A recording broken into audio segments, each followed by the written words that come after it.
নিজেকে আসলে ৫ বছর ধরে শুধু তৈরি করছি ফ্যাসিবাদের বিরুদ্ধে দেওয়াল হয়ে দাঁড়াবো করে আমাকে জানানো হয় যে আমাকে মেরে ফেলানো হবে, কারণ গোপালগঞ্জের মতো জায়গায় আসলে এনসিপিকে প্রোটেক্ট করতে। আমার যাওয়ার মূল উদ্দেশ্যটা ছিল হলো আমি ৩ দিন আগে থেকেই জানতে পারি যে এনসিপির উপর বড় রকম একটা আক্রমণ হবে। আমি যেহেতু কোনো দায়িত্বে নেই, এনসিপির সাথে আমার কোনো সম্পর্ক নেই। আর আমি এই যে ১৬ই জুলাই যে ঘটনাটা ঘটলো, এর আগে আসলে এনসিপির জেলার নেতৃবৃন্দকেও চিনতাম না। পরও দু একজনের সাথে কথাবার্তা হয়েছে। আসলে এনসিপির সাথে আমার সেরকম কোনো সম্পর্ক নেই। এনসিপির সমাবেশে আমার যাওয়ার মূল উদ্দেশ্যটা ছিল হলো আমি ৩ দিন আগে থেকেই জানতে পারি যে এনসিপির উপর বড় রকম একটা আক্রমণ হবে। আমি যেহেতু কোনো দায়িত্বে নেই, আমার চাকরিটা ২০২০ সালে তৎকালীন অবৈধ শেখ হাসিনার আমলে চাকরিটা চলে যায়।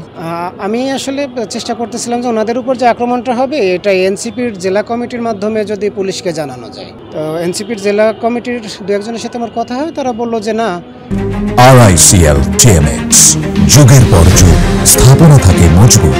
পুলিশ তো আমাদেরকে জানালো যে এনসিপির উপর কোনো আক্রমণ হবে না। ওনাদের এই কথাটা শুনে আমার একটু সন্দেহ হয় যে গোপালগঞ্জের মতো জায়গায় এনসিপির উপর কোনো আক্রমণ হবে না, আর পুলিশ এত সহজেই বলে দিচ্ছে।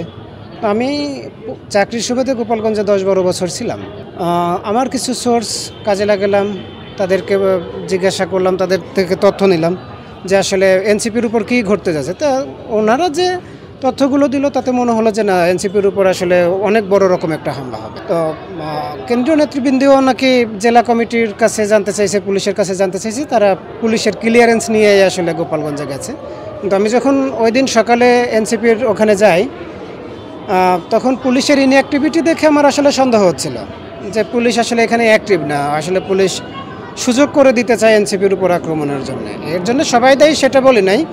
আমি একটা ভিডিওতে আমার ফেসবুক লাইভে আমি বিষয়টা ক্লিয়ার করছিলাম যে পুলিশের অল্প কয়েকজন কর্মকর্তা কর্মচারী দায়ী, যারা ওখানে দায়িত্বে ছিল। তো এই ঘটনাটা যখন ঘটে, মূল আক্রমণটা হয় এনসিপির কেন্দ্রীয় নেতৃবৃন্দ আসার ৮-১০ মিনিট আগে। কারণ হলো ওদের গুজবটা এইভাবে ছড়াচ্ছিল আগের রাতে যে এনসিপির লোকজন আসলে যাচ্ছে মূলত মাজার ভাঙ্গার জন্যে। আর মাজারে যে লোকগুলো ছিল ওরা আসলে শহরে প্রায় ২৫ কিলোমিটার পথ আসতে আসতে এনসিপি আসলে তাদের যে সমাবেশটা সেটা শেষ করে এবং সেনাবাহিনীর প্রোটেকশনে চলে যায়। আমার উদ্দেশ্য ছিল এনসিপির উপর যে আক্রমণটা হতে যাচ্ছে সেই আক্রমণটা কোনোভাবে ব্যাহত করে সেনাবাহিনী আসা পর্যন্ত আমার ওখানে থাকা।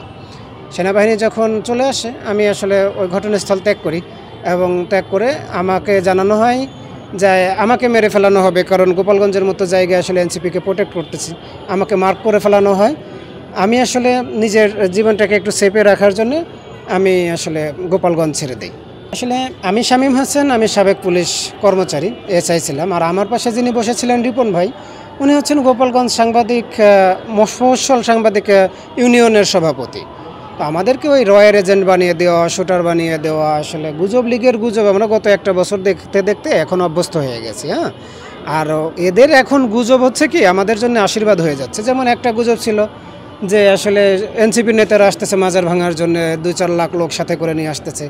এটা হলো কি যে এই গুজব ছড়ানোতে এনসিপির নেতাদেরকে আসলে সময় মতো আক্রমণটা করা যায় না।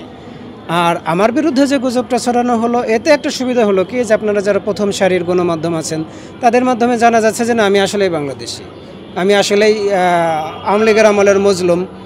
আমার উপর যে অত্যাচারটা করা হচ্ছিল, আমাকে ৪ মাস জেল খাটানো হয়েছে, আমাকে ২ বছর পুলিশ লাইনে নজরবন্দি করে রাখা হয়েছে। দেখেন, এটা আসলে আশীর্বাদের মতোই আমি নিয়েছি যে ওরা যত বেশি গুজব ছড়াবে, আপনারা যারা মূলধারার গণমাধ্যম আছেন আপনারা তত বেশি এটাকে প্রচার করবেন। এই দলের আমরা গত ১ বছর ধরে লক্ষ্য করলাম যে সবার ভিতর কোনো না কোনো প্রবলেম আছেই। আমরা আসলে কাউকেই, সেটা যে দলকেই বলেন, কাউকে আসলে ওইভাবে আমরা অ্যাকসেপ্ট করতে পারতেছি না। আমরা জাতিই আসলে খণ্ড বিখণ্ডভাবে তাদেরকে আইডেন্টিফাই করতেছি। আমি যদি কোনো রাজনৈতিক দলে যোগ দিই, আসলে তো আমার সে দলের পক্ষে কথা বলতে হবে। তাতে কি হবে, আমার যে কণ্ঠটা এটা একসময় রোধ হয়ে যাবে। যার কারণে আমি আসলে নিজে থেকেই চাই না যে কোনো রাজনৈতিক দলের সাথে যোগ দিতে কিংবা রাজনীতি করতে। রাজনীতি বলতে আমাদের বাংলাদেশের মানুষ যেটা বুঝে ওই আওয়ামী লীগ, বিএনপি আর স্বৈরাচারের সাথে।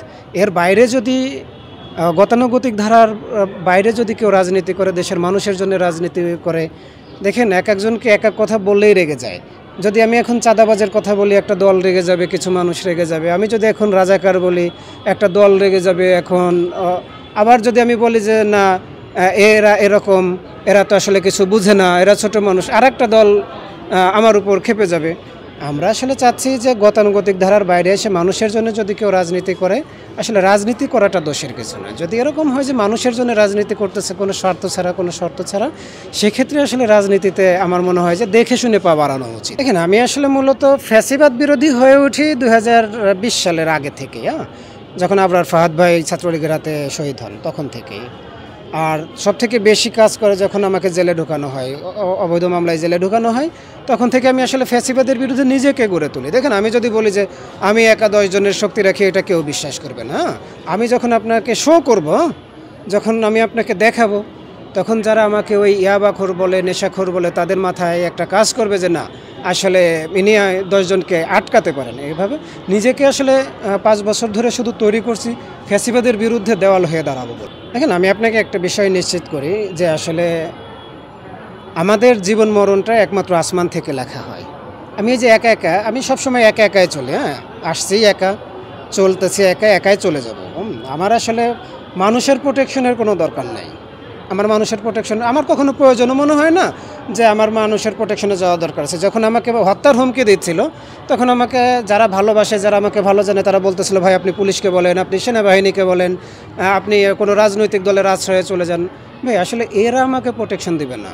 আপনি যদি মুসলিম হন, এ কথা বিশ্বাস করেন যে আল্লাহ আপনার জন্য যথেষ্ট, তো আপনাকে এই কথাও বিশ্বাস করতে হবে যে আল্লাহকে ভয় করলে আপনার অন্য কাউকে ভয় করাটা আসলে জায়েজই হবে না। আসলে এই গুজবটা শুধু বাংলাদেশ থেকে ছড়ানো হয় না, কলকাতার হেড অফিস থেকেও ছড়ানো হয়েছে। আমি আমার একটা লাইভে বলছিলাম যে এই কলকাতা থেকে কিভাবে আদেশ দেওয়া হয়েছে, কিভাবে এটাকে সমন্বয় করা হয়েছে, তখন কেউ বিশ্বাসই করতে চায় না যে আসলে কলকাতা থেকেও কি আদেশ আসে, বাংলাদেশেও কি গুপ্ত হত্যার ছক আঁকা হয়। তার কিছুদিন পরেই আপনারা দেখলেন যে শেখ হাসিনার 1 বছরে প্রায় 1000-এর উপরে লাইভ কনভারসেশন, ভিডিও কলে সে নির্দেশনা দিয়ে যাচ্ছে, এবং একজন মেজরের মাধ্যমে এবং বর্তমান চাকরিচ্যুত বেশ কিছু পুলিশ অফিসারের মাধ্যমে আওয়ামী লীগকে সংগঠিত করা হচ্ছে, বিভিন্নভাবে প্রশিক্ষণ দেওয়া হচ্ছে। তখন মানুষ আমার কথা বিশ্বাস করা শুরু করছে যে না, আমি যেটা বলছিলাম সেটা আসলে সত্যিই ছিল।